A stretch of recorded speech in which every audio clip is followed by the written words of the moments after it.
Instead na gabi na lagim ay ginawa namin gabi ng lambing. Nag-movie and chill, nag-costume party for two. Simpleng kropek at pizza lang na handa, sapat na. Kanina lang kasi medyo mabigat pang vibe dahil punta kami sa isang abandonadong hotel para sa isang Halloween special content. Pagkakain namin, nagpakulunan ng tubig si Mrs. Sumaglit naman ako ng light work.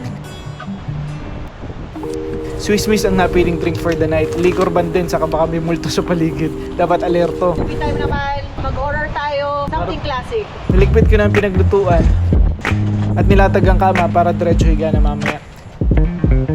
Nilabas ko yung projector.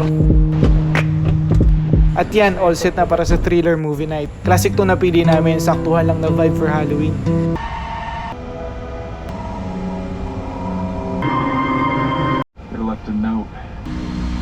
Maya-maya lumabas din yung buwan at in-enjoy na namin ang lalim ng gabi. Night, Sailor Moon.